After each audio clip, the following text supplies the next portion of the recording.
नमस्कार दोस्तों, स्वागत है आपका हमारी आज की कहानी में जिसका शीर्षक है बूढ़ी अम्मा का श्राप। आज सुबह जब मैं घर से निकल रहा था तभी घर में कुछ हलचल सी हुई, जैसे कोई अनहोनी घटना घट गई हो। मेरे स्वर्गीय पिताजी के परम मित्र का बेटा राजेश भैया मेरे परिवार के साथ बैठे हुए थे और उनके माथे पर बल पड़े हुए थे।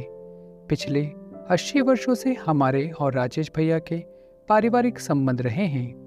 इनके पास पीढ़ियों से ही अकूत धन संपदा रही है। इनका मूल खानदानी व्यवसाय ब्याज पर धन देना था और इसके बदले में ये लोगों के मकान, दुकान, जेवर आदि गिरवी रख लिया करते थे। हमारे शहर में पिछले 20 वर्षों से ये सिविल कॉन्ट्रैक्टर थे। राजेश भैया करीब 8-10 साल से हमारे घर नहीं आए थे और इनके व्यवहार में हमेशा घमंड की अति रहती थी। इसलिए मन में और भी अधिक उत्सुकता जागी कि आज ये कैसे आए हैं। इन जैसे व्यक्ति की अस्त व्यस्त दशा देखकर मुझसे रहा नहीं गया और वे जैसे ही घर से गए मैंने माँ से पूछ लिया, माँ सब ठीक तो है ना? ये भैया आज अपने यहाँ इतनी सुबह सुबह किस लिए आए थे, जो कभी सीधे मुँह बात नहीं करते थे। उस पर माँ ने जो बताया वो मेरे लिए घोर आश्चर्यजनक था। राजेश भैया पिछले 5 सालों में शेयर बाजार में बुरी तरह बर्बाद हो गए और करीब 20 करोड़ रुपए स्वाहा कर दिए।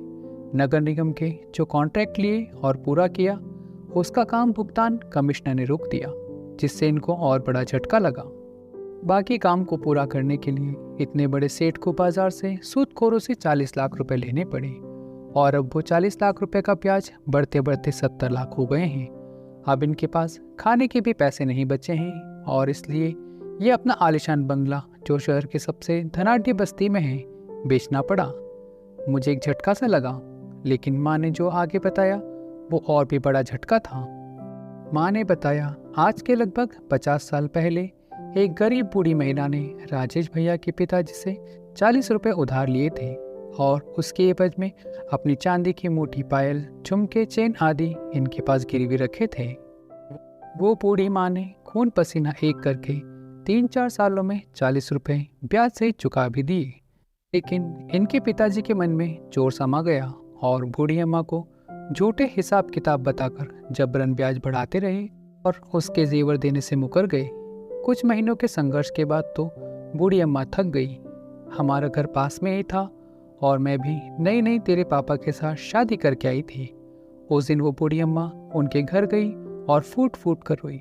रोते रोते बस एक ही बात बोले जा रही थी, तेरा सर्वनाश होगा, मेरे 40 रुपए तेरे नस नस से निकलेंगे, नहीं चाहिए मेरे को मेरे जेवर, तू रख, अब यही तेरी तबाही का कारण होंगे।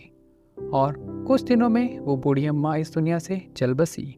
वो 40 रुपए थे जो आज 50 वर्षों में 40 लाख मूलधन, 30 लाख ब्याज होकर 70 लाख हो गए हैं। इन 70 लाख की वजह से तेरे राजेश भैया की जीते जी मरने वाली हालत हो गई है। ये सब सुनकर मैं अवाक रह गया।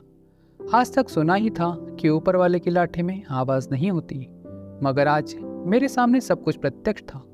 ऊपर वाले की अदालत में न्याय है, देर है पर अंधेर नहीं।